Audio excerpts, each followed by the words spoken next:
Si on te posait la question maintenant, là tout de suite, qu'est-ce que tu veux pour ton entreprise? Que répondrais-tu? Un chiffre, plus de clients, plus de liberté? Et si cette question était plus profonde que l'on pense? Aujourd'hui, on met carte sur table.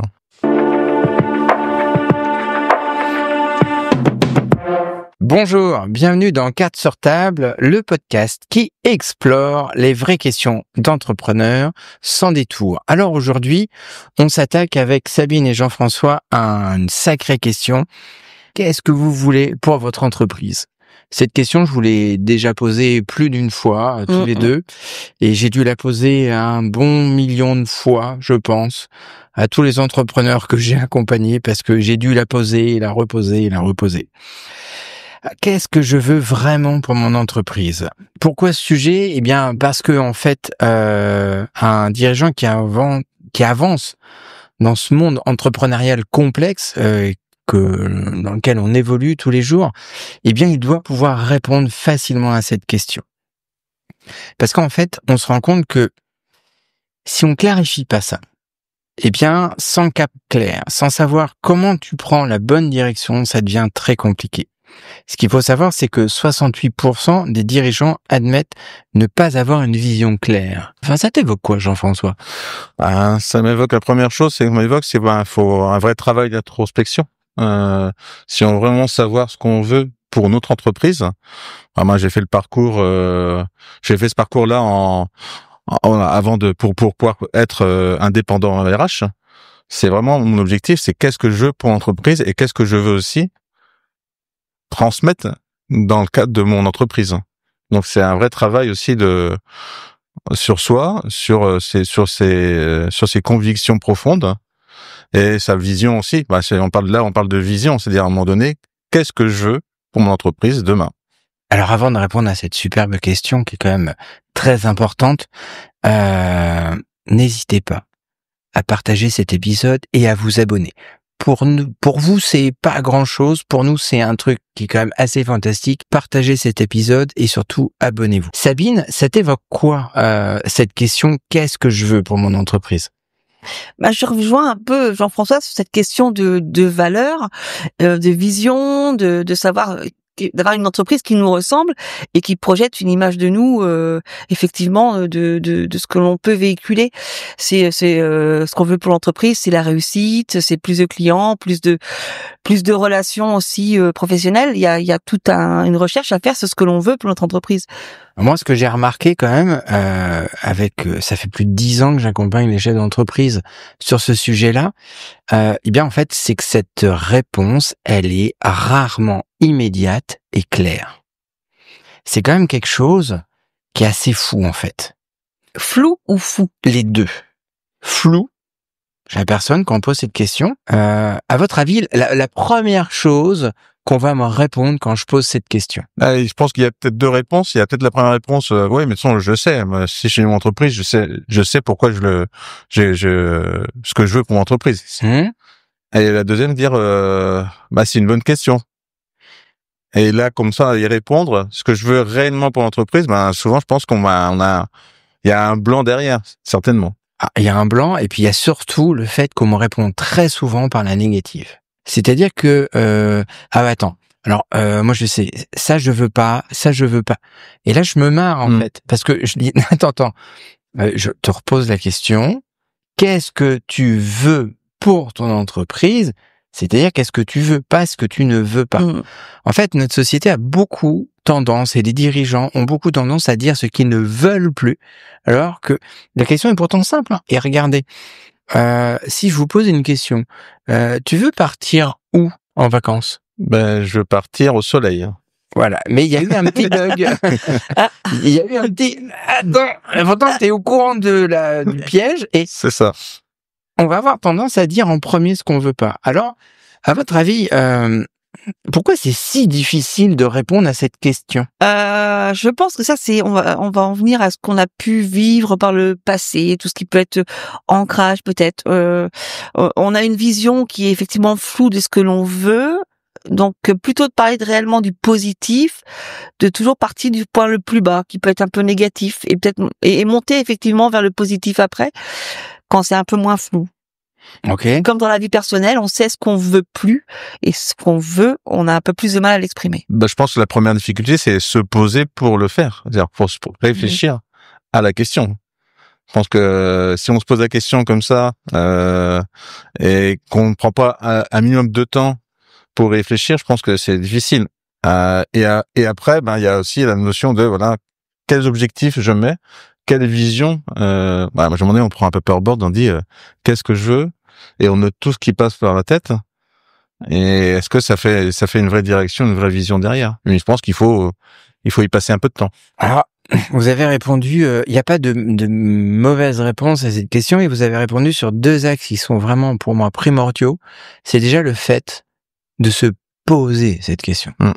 Je pense que si on faisait une statistique, qu'on lançait une statistique, je pense que beaucoup d'entrepreneurs diraient ce que tu as répondu. Je le sais. Non, explique-le-moi en fait. Dis-le-moi avec des phrases simples. Qu'est-ce que tu veux? Et puis, il y a le deuxième axe que tu as abordé, qui est quand même le fait de confondre les objectifs business et la vision personnelle.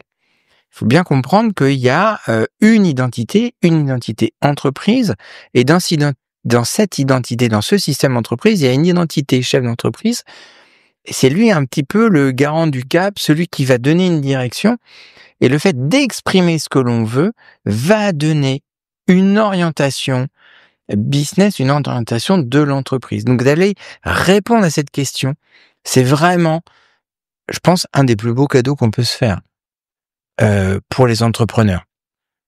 Je vous ai longtemps posé cette question à tous les deux.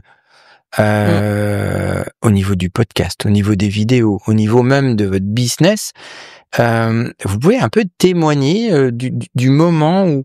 Parce qu'il y a des moments, ça vous a ennuyé cette question, franchement. Moi, je me rappelle très bien, c'était le flou artistique.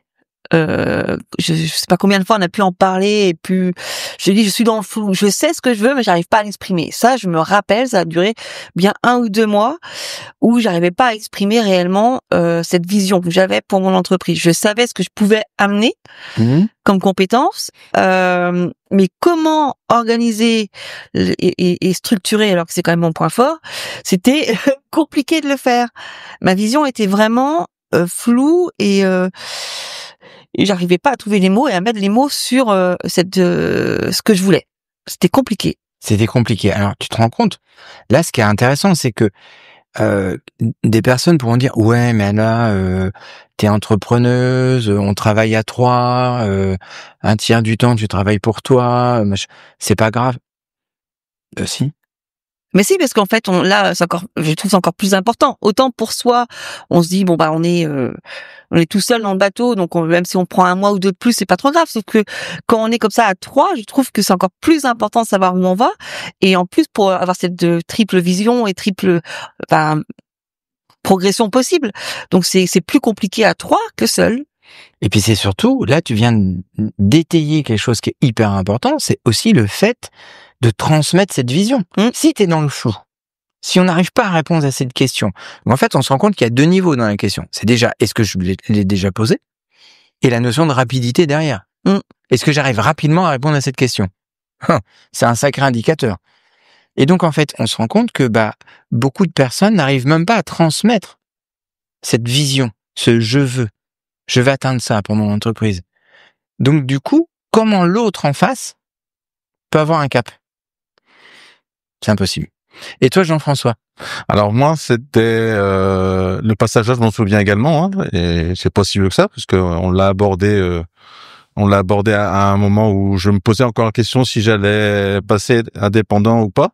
J'avais 10 000 choses, c'est-à-dire que un peu, ça ressemble un peu à ce que dit Sabine, c'est qu'à un moment donné, t'as 10 000 choses dans ta tête. Tu sais, alors, la difficulté, c'est de poser des mots, c'est-à-dire faire des phrases. C'est poser des mots, dire ouais, mais ça, je voudrais bien faire ça. Mais est-ce que je suis capable de le faire déjà? Est-ce que c'est pertinent de le faire? Et ouais, mais est-ce que ça va correspondre à vraiment ce que je suis? En compte, la question, c'est vraiment, est-ce que l'entreprise, c'est vraiment ce que je transmets par l'entreprise? Est-ce que c'est vraiment ce que je suis? Est-ce que je veux être? Parce que si on s'invente des choses Si on s'invente des choses et c'est pas nous, c'est pas nous à l'intérieur. Tu parlais de transmission aussi à ceux qui demain pourraient tu pourrais les accompagner en tant qu'indépendant, par exemple, en tout cas, et nous trois ensemble. Ça va pas matcher, c'est-à-dire que ça va sonner faux. Ça va sonner et c'est ça. Je pense que ça c'est le plus dur. Moi j'ai une expérience plus entreprise avec un comité de direction. Et là, qu'est-ce qu'on veut pour l'entreprise? Moi, je l'ai vécu à un moment donné crucial pour l'entreprise, la dernière entreprise dans laquelle j'étais, où à un moment donné, on nous a dit, c'était au moment du Covid,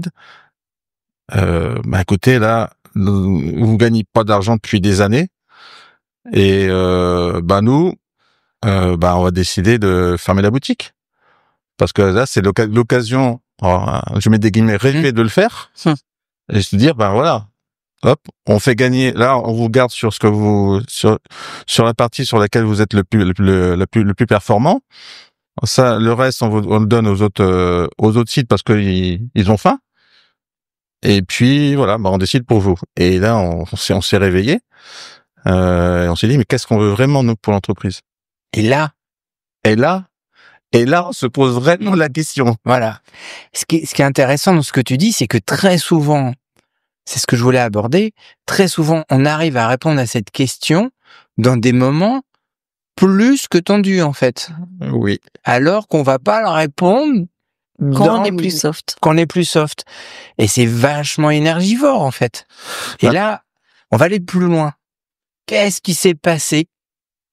Là, on s'est rendu compte que la vision entreprise, la vision, ce qu'on voulait pour l'entreprise, on la subissait. Oui. On s'est dit, on était comité de direction d'un site, on avait une vision centrale qui nous était, transmise, mise sur un plateau, et on était plutôt dans un mode, ouais, ça va le faire. Et là, à ce moment-là, on s'est dit, je pense que là, on va peut-être se bouger les fesses. Et qu'est-ce qu'on veut vraiment pour l'entreprise? Et donc on s'est réunis et je pense que c'est un des meilleurs moments de membres de comité de direction dans cette entreprise. Il y en a eu d'autres, mais celui-là c'est vraiment le dernier. Et là on a vraiment monté un plan. On a pris un paperboard et on s'est dit qu'est-ce qu'on veut? On veut sauver les emplois. On veut gagner. Voilà, on veut être mieux structuré. Voilà, on a mis vraiment des mots sur ce qu'on voulait et pour en faire un vrai projet d'entreprise pour que demain l'entreprise soit toujours là. En fait, ce que tu es en train de nous dire, ça va faire la transition naturelle avec la deuxième étape de cette question, c'est entre ce que je veux et ce que je crois vouloir, en fait. Comment faire la différence entre une vision qu'on subit et une vision qu'on a vraiment choisie? À travers cet exemple-là, tu peux aller un peu plus loin. Comment vous avez fait la différence, en fait? Qu'est-ce qui s'est passé? Parce que moi, dans ma casquette, j'ai déjà pas mal de réponses, mais je voudrais qu'il y a un truc qui s'est passé. Je pense que le fait qu'on la vision subie, c'est qu'on se disait, on se dit que on s'en mettait pas en cause. Qu'en fin de compte, tout ce qui arrivait, c'était pas de notre faute. Parce pour nous, on faisait le maximum pour arriver à ce qu'on voulait arriver. Et on s'est dit, mais alors ça, c'est ce que les clients sont chiants. Parce que à Paris, ils comprennent pas ce qu'on fait. Voilà. Et à chaque fois, c'était toujours l'extérieur. C'est des éléments extérieurs qui faisaient qu'on n'arrivait pas à ce qu'on voulait arriver. Mais en fin de compte, on s'était jamais vraiment posé la question. Mais si on faisait autrement, si on se prenait du temps et on vraiment créait notre vision, notre plan. C'est-à-dire ce qu'on veut vraiment. Et là, c'est nous, on choisit. On a chacun nos compétences. On sait, on a nos compétences sur nos périmètres d'action, nos périmètres de connaissances aussi. Mais c'est à nous de jouer. On est entrepreneur. Alors, là, je vais demander de faire un truc un peu fou. Je vais demander aux gens qui nous regardent de faire un retour en arrière de 15 secondes et de regarder le langage corporel de Jean-François au moment où il explique ça.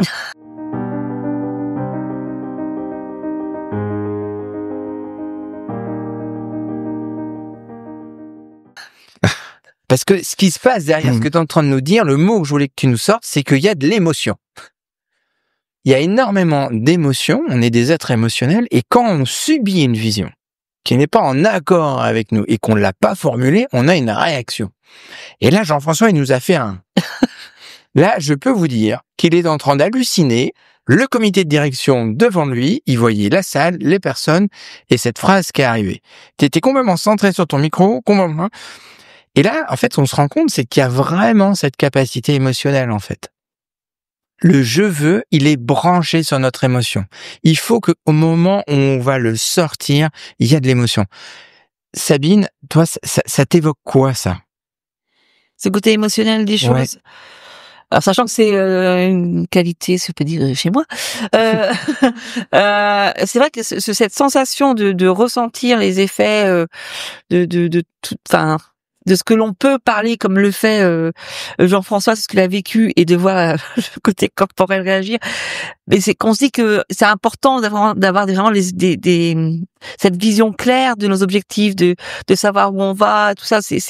On le vit intérieurement. Donc si on n'est pas capable de l'expliquer, l'émotion sera négative. Alors déjà, l'émotion elle est négative, et puis Donc, surtout, il nous a dit un truc. C'est-à-dire que cette vision, ce je veux, cet objectif, il était dicté par un environnement extérieur. c'est ça. Et donc cet environnement extérieur, eh bien, du coup, il va nous forcer à poursuivre un objectif qui ne correspond pas.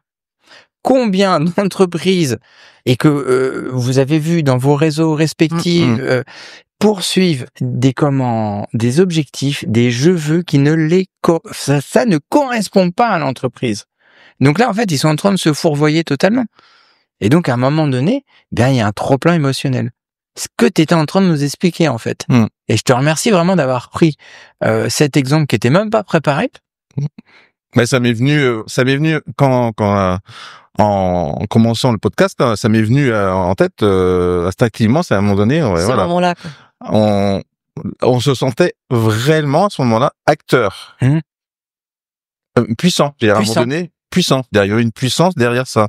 On dit et le plan et ce qu'on avait mis en place, ce qu'on avait préparé, on l'a présenté après à la direction générale, et ils ont dit OK, on y va. Parce que ce qu'on a pu présenter, de la manière qu'on l'a présenté, ils pouvaient pas faire autrement que de l'accepter, en fin de compte. Ah non, puis vous l'avez proposé avec votre tripes, avec de l'émotion. Je fais juste un petit aparté, parce que hier j'ai écouté une conférence qui était super intéressante sur les états modifiés de conscience, mais il parlait d'un truc très précis, c'était notre registre émotionnel. Savoir parler de nos émotions. Il y a une statistique qui est complètement folle. On a perdu à peu près 40% de notre capacité à expliquer nos émotions. Pourtant, on l'a vu là. Là, on peut pas tricher, on va revenir en arrière. Peut-être qu'au montage, ça serait super cool d'avoir un petit encart à un moment donné pour remettre le zoom sur toi, pour voir comment... En fait, on a perdu 40%. Alors, les jeunes générations ont perdu 40% de leur capacité à exprimer leurs émotions. Et ce qu'ils expliquaient hier, la phrase, elle est simple. Là, on va dire qu'on parle pour les enfants et les ados, mais on parle aussi pour l'entreprise. C'est de dire à la personne, qu'est-ce que tu ressens là? Dis-moi ce que tu ressens. Me dis pas ce que tu veux pas, me dis pas ce que tu veux atteindre, dis-moi ce que tu ressens. Qu'est-ce que ça serait? Et là, tu nous as parlé de puissance, tu nous as parlé de détermination, tu nous as parlé de plan. Enfin, émotionnellement, c'était très fort. Et c'est génial, en fait. Donc, gardez bien en tête que même dans votre dans votre je veux, il faut qu'il y ait de l'émotion. Et ce que j'ai rajouté, c'est en fin de compte, le plan, il n'était pas gagné d'avance. Non. Mais on était tellement convaincus et on l'avait tellement préparé, comme tu dis, avec nos tripes, parce qu'on savait très bien que si on le faisait, ça allait le faire. On allait arriver à l'objectif. Parce qu'aussi, il y a un objectif à la fin, quand même. Et le plan, il s'est déroulé. Alors, ça n'a pas été simple. Non. Mais le fait, et c'est, en fin de compte, il était simple parce qu'on était tous alignés aussi. À un moment donné, voilà. on a fait ce travail ensemble. Je rebondis sur ce que disait Sabine. Je suis dans le flou. je n'arrive pas à l'expliquer, comment le transmettre à une équipe? Là, vous aviez une vision commune, un plan et une motivation. Il y a rien qui peut vous arrêter. Non. Alors, on va être d'accord, l'échec n'existe pas. C'est un feedback pour nous améliorer, pour nous tirer vers le haut. On ne réussit pas tout. Mais si on a déjà une vision commune, un plan et une motivation, on a déjà fait quand même un gros paquet du travail. Après, c'est après, c'est les aléas aussi qui font qu'à un moment donné, il y a des choses qui vont se faire et des choses qui vont pas se faire. Mais c'est clair que c'est beaucoup plus simple d'être aligné, même si la montagne à gravir, il faut la gravir, et elle était pas simple à gravir, celle-là, c'était quand même l'Everest, ce qu'on voulait quand même faire. Mais quand vous y arrivez, là, je vous dis, là, franchement, on s'est pris une bière entre nous, là. On l'a 1 an après, là. Et franchement, c'est la meilleure bière que j'ai bu, hein. Franchement, c'est vrai que c'était pas mal. C'était pas mal. C'était pas mal. Hein, franchement. Celle-là était bien. Est-ce que il y aurait un petit outil, un petit truc pour, je sais pas, pour booster un peu tout ça? Est-ce que concrètement, est-ce que il y a quelque chose à se poser pour travailler cette vision? Moi, ce que j'ai appris à faire, et je rebondis ce que tu as dit juste avant sur ressentir l'émotion. C'est que quand je suis sur une situation où je ne vois pas net, pas clair, ou j'ai une réaction qui peut être effectivement pas la bonne à un moment précis sur lequel sur ce moment-là, je me demande où se trouve mon émotion. Qu'est-ce que cela me procure? Est-ce que c'est un bien-être? Est-ce que c'est l'opposé qui est je me sens pas bien, c'est une mauvaise réaction? Est-ce que j'envoie une émotion en face à la personne qui est mon interlocuteur? En fait, c'est tout ça. En fait, c'est de se demander où je ressens l'émotion. Est-ce que c'est ici que ça se propage? Est-ce que c'est au niveau corporel haut du corps? Pour effectivement savoir comment réagir et mettre en action derrière le petit pansement ou l'axe qui va m'aider à ne plus sentir cette émotion à ce moment précis. Attends, je me fais l'avocat du diable. Vas-y. Je viens d'entendre un truc. Tu mets un pansement sur une émotion? Oui. Mais si elle est cool? Alors, si elle est cool, il y a pas de souci parce que je vais pas ressentir ce mon mal-être, mais si effectivement je ressens une émotion que qui a pu être négative, parce que c'est ce qui se passe quand on a une vision floue. Donc ça veut dire que toi aujourd'hui, Samine, tu as des outils. J'essaye d'en avoir. Tu as des outils pour baisser des émotions désagréables? Oui, même quand il y a les hormones qui jouent. Même quand il y a les hormones qui jouent. Tout à fait. En fait, c'est ça, c'est déjà... c'est un truc de dingue que Mais tout le monde en a les outils, faut pas rêver non plus, je suis pas la seule. Tu en as, Jean-François en a. Et heureusement. C'était la joke, c'était justement pour aller chercher ces outils-là. Et c'est apprendre à se connaître. Et c'est effectivement de lire aussi dans ce que l'on voit en face, d'être des fois un peu moins centré sur soi, même si c'est bon, et de regarder l'émotion que l'on transmet. Les outils, c'est comme quand tu vas dans le jardin. Hein. C'est ça. Si tu prends la pelle pour aller tailler des arbres, ça va être compliqué. Si tu prends En fait, ce que je voulais vous dire, c'est que c'était aussi tout le travail qu'on a fait. Bien sûr. Faire ressortir ce travail-là, de remettre au centre de ce travail aussi ce détecteur émotionnel, parce que les gens vont se cacher derrière des chiffres, vont se cacher derrière des plans, des tableurs Excel, tout ça. Mais posez-vous cette vraie question. Quand vous formulez cet objectif, quand vous formulez ce « je veux », est-ce que ça vous procure une bonne émotion? Si ça vous procure une mauvaise émotion, que vous êtes contraint, que vous êtes peut-être pas aligné avec ce truc-là. C'est ce qu'on a dit dans l'accroche. Et qu'est-ce que vraiment je veux pour mon entreprise? Est-ce que c'est un chiffre? Est-ce que c'est plus de clients? Ou est-ce que je veux plus de liberté? Mais je pense que oui, il faut que ça crée de l'émotion. Et c'est ça l'essentiel. Et à un moment donné, il faut faire un travail d'introspection pour y arriver. Alors, soit on est tout seul et on fait ce travail tout seul, mais on peut être aussi accompagné. Comme tu as fait avec nous. On a fait vraiment, moi, mon travail, le travail, je l'aurais jamais fait tout seul. Non. Et en fait, je pense qu'on peut pas le faire tout seul. C'est pas possible. Je pense qu'il faut t'accompagner pour pouvoir le faire et pouvoir le transmettre aussi. Oui. Et à plusieurs, je pense qu'à plusieurs, c'est plus facile. Ah oui. Dès lors qu'on est à un moment donné, parce que nous, en compte, on s'est mis en action parce qu'il y a eu en réaction à une émotion négative. Oui. De fermeture d'usine. J'ai dit c'est pas possible. Et là, on a réagi positivement. Et là, au montage, on va encore faire un petit truc pour remontrer la réaction comportementale. Voilà, oui, c'est à un moment donné, c'est pris en main. Voilà. Mais réellement. Donc, sans faux semblant. Est-ce que il y a autre chose que vous voulez aborder sur ce sujet-là, qui est très vaste? On va y revenir, hein, parce que ça a débordé sur la vision, ça a débordé sur les plans, ça a débordé sur aussi les objectifs, tout ça. Ça découle un petit peu. C'est c'est un peu la tête de pont de de tout ce sujet qui va parler de la vision et de la stratégie. Est-ce qu'il y a quelque chose que tu voudrais encore aborder, Jean-François? Je pense que c'est la vision qui fait la différence. Hein. Sans vision, c'est compliqué. Hein. Comme j'expliquais dans mon exemple, nous sans vision commune, mais vraiment avec ce côté émotionnel. Positif, à un moment donné. Les montagnes à gravir, on en avait plusieurs à gravir. Chaque problème aurait été une montagne. Hein. Oui. Alors que là, les montagnes étaient toujours présentes, mais c'était plus un problème. C'était une étape à chaque fois. Il y a une première étape, c'était une première montagne. Deuxième étape, voilà. Et on allait étape par étape, et on s'est dit, en fin de compte, ça marche.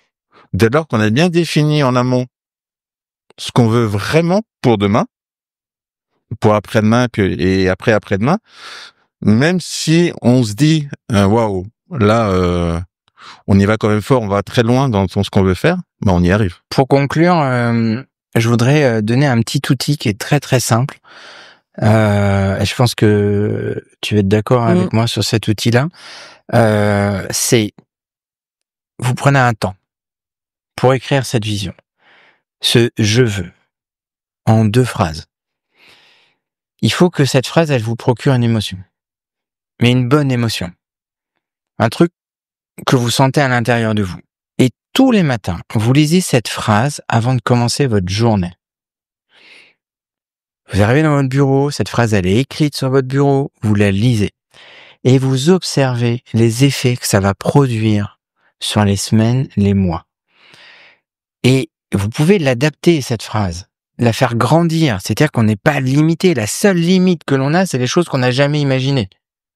Donc, je répète, c'est une phrase qui vous procure de l'émotion, que vous vous répétez, et vous regardez comment ça se manifeste dans votre quotidien de chef d'entreprise, avec vos équipes, dans votre business si vous êtes solopreneur.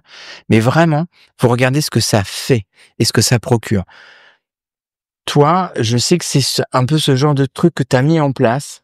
Tout à fait. Alors moi, j'adore oui et non les post-it, mais dans ce cas-là, ils me servent bien. Parce que le petit mantra, quand on a des moments où notre petite jauge et notre petit, des jauges émotionnelles est un peu compliquée, ou dans le flou, effectivement, sur ma vitre, parce que mon bureau, en fait, il est face à la vitre extérieure, j'ai besoin de ça, il y a les post-it de coller avec des mots forts qui sont réalise tes objectifs, réalise-toi toi-même, seul tu peux y arriver, à plusieurs on va plus loin, plein de petites phrases effectivement comme ça qui me font du bien dès le matin en face de mon bureau. Et des fois c'est sur le frigo ou souris, la vie est belle. Alors, on va dire oui, c'est un peu utopique, mais c'est plein de petites choses qui sont bienveillantes envers soi-même et qui m'amènent à chaque fois à me dire, même si j'ai une émotion un peu négative comme ça peut arriver certains matins, c'est de se dire, allez, j'y vais. C'est juste la bienveillance envers soi-même.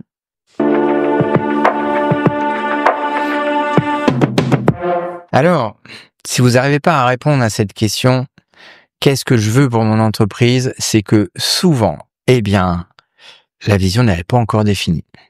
Et donc, sans cap, c'est très, très, très facile de s'éparpiller. 47% des dirigeants, en fait, clarifient leur vision, réduisent leur stress et atteignent leur objectif. Avec Jean-François, notre maestro des ressources humaines, et Sabine, la déesse de l'organisation et, spoiler alerte, du recrutement, parce que nous avons beaucoup parlé de recrutement, mais il faut savoir que Sabine est une recruteuse exceptionnelle. On a été décortiquer un sujet très vaste en essayant de le rendre simple et de le rendre ludique, en mettant de l'émotionnel aujourd'hui pour parler de cette fameuse question « Qu'est-ce que je veux pour mon entreprise ?» et savoir y répondre. Je vous invite vraiment à tester pour vous, être très curieux avec vous, regardez, est-ce que vous avez réussi à répondre à cette question et à transmettre 2-3 phrases simples qui permettent de donner une direction aux personnes. Si c'est fait, c'est génial. Si c'est pas fait, c'est pas grave. Ça se travaille, ça se bonifie et ça permet de corriger le cap. Je vous remercie d'avoir écouté Cartes sur table. Je vous remercie beaucoup à tous les deux. Merci. J'adore cette énergie et j'aime beaucoup aussi ce nouveau studio où on est parce que Oui. c'est la première dans ce studio. Et donc merci à tous les deux et on vous dit à très bientôt. Merci, à bientôt. Merci, à bientôt.